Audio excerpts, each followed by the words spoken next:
toddobaataneeyo rag gaadhaya intaa kadib waa kii Muscab ibn Umayr loo diray magaaladii Madiina diin badani gashay kadibna nabigu salawaatullaahi wa salaamu calayhi uu hijrooday markii uu muddo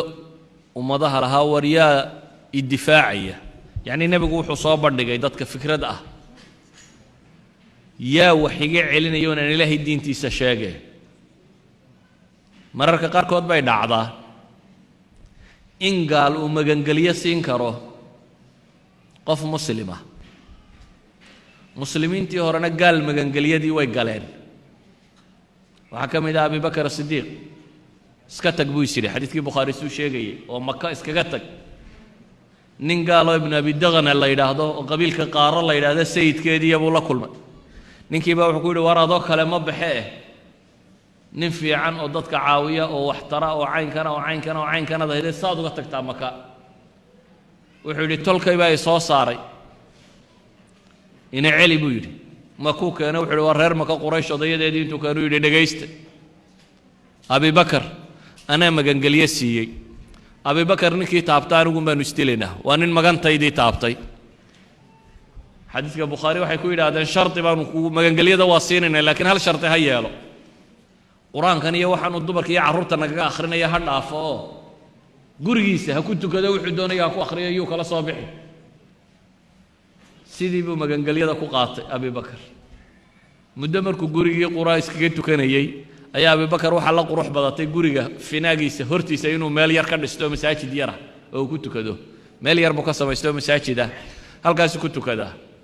nin buu ahaa markuu quraanka akhriyo oo him badan oo cabsi badan salaad buu galay waa ooya quraan badan buu akhriya dumarkii iyo carruurihii iyo reerihii jaarka ninkan banaanka ku tukanaya la isugu soo baxaa Quraysheeda waa la arkay waa la dhageystay Quraysh waxay yiraahdeen waa ka fidneeyay dumarkii iyo carruurtii ibn Abi Daghna baa war loo diro waxa la yiri ninkii diid wixii aynu ku ballanay ee laba mid ha yeelo ama gurigii ha ku noqdo ama adiga magangeliyadii ha ku celiyo daan iska celinay ibn Abi Daghna yima wuxuu yiri Abi Bakr oo sidan deebalkeenu ma ahayn ee wuxuu ahaa inaad gurigaaga ku tukatid ee laba mid yeel ama ii soo celi magangeliyadii wada Quraysh wakaasay iswajaha ama magantaydii ah oo gurigaaga ku tuko Abi Bakr wuxuu yiri magangeliyadaadii baan ku celiyay ilaahay baan magantiisa galay qaado magangeliyadaadana waxa kamid ah nabigu inuu Quraysh xajka marka la isku yimaado qabaa'ilka intuu yimaado buu oran jiray man ya'wini hatta uballigha risalaat rabbi wariyaa ihoynaya yaa imarti gelinaya yaa meel igeynaya oo wax iga celinayaan ilaahay diintiisa dadka gaarsiiyay aniga yaa xorriyada inaan dadka wax gaarsiiyay siinaya oo dhibta kale iga celinaya man yamna'uni yaa wax iga mancinaya muddo markuu nabigu sidaa ku waday salawaatullaahi wa salaamu calayhi ee cidina isaga magangeliye siin weyday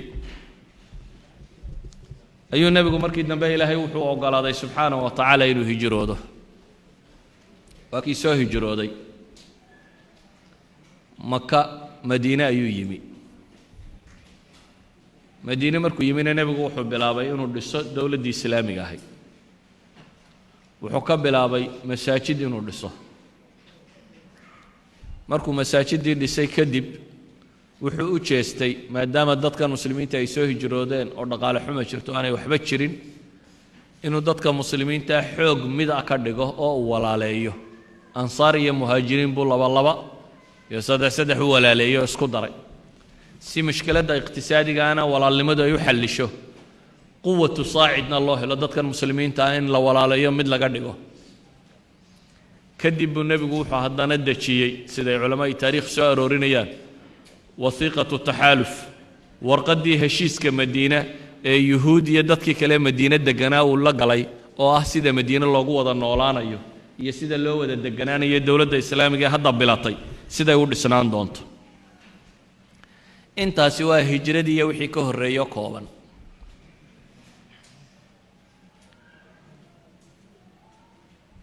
tobankii sanadood ee ugu dambeeyayna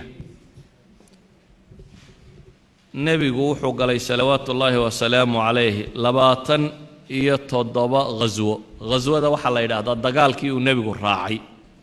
ama dagaal ha dhacaamo yuu dhicin تضبية لباتن غزوة أيو طبعا صندوق نبي وبحي تضبية لباتن كغزوة وبحي سقال كم يدوم بعد قال كنع وبدر أحد خندق قريضة مصطلق خيبر فتح مكة حنين يا طائف تضبون بانا وويناء ولا يقان تضبا غزوة ووين باكرة ومعروفة وقوة كان أو لقدر خندق أو لقدر بان لا تبوك لحكوان كمده هي تبوك أي الله يقانا غزوات كالصبعة كبار تيوغوا وينا waxay yidhaahdaan laba gooroo keliya malaa'igta dagaalka ka qayb gashay waa Badr iyo bay yidhaahdaan iyo Xunayn ayay dagaalameen ka qayb gashay maaha ayay dagaalameen malaa'igtu marna waxay yidhaahdaan way gariiriyeen oo halaa kale iyo baqdin bay ku rideen waa Khandaqa aw ghazwat al-Ahzab laba dagaal oo qura fatxi weyn dhacay oo xoolo badan la furtay waa Badr iyo Xunayn hal dagaal oo qura madaafiicdii waqtiga jiray uu nabigu ku dagaalamay oo manjaniiqa waa xisaaru Taif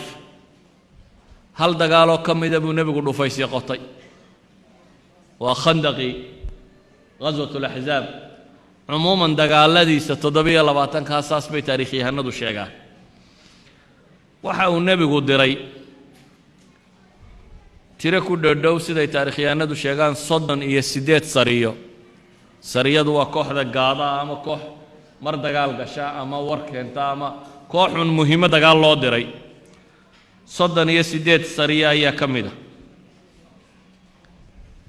waqtigu waa iska dhamaaday waxa soo dhan markaynu soo duubno waxa ka asal ahaa diinta in la faafiyo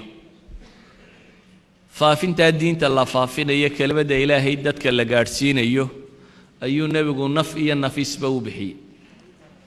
taasaana saxaabadiisa lagu laayo markastana u diray khatar baa jirtana nabigu uma joojin dacwada mesela haddaan laba sariyo sariyaadka kamida tilmaamo rajiic iyo bi'ru mauna koox tobana buu nabigu diray tobankii waa la khiyaameeyey qabaa'il baa dagaal la galay oo khiyaameeyey dabeetana way isugu yeedheen oo waa la laayay toddoba ka mid ah markii la dilay saddex bay yidhaahdeen isdhiiba waxaanu idin siinaynaa magangeliyey saddexdii nin markay siraahin isdhiiba bay xadhig ku bilaabeen inay ku xidhxidhaan mid ka mid ah yidhi waana khiyaamaysanoo haddana dagaalamay isna waa la dilay labadii kale ee soo hadhay quraysh oo Badr lagu laayay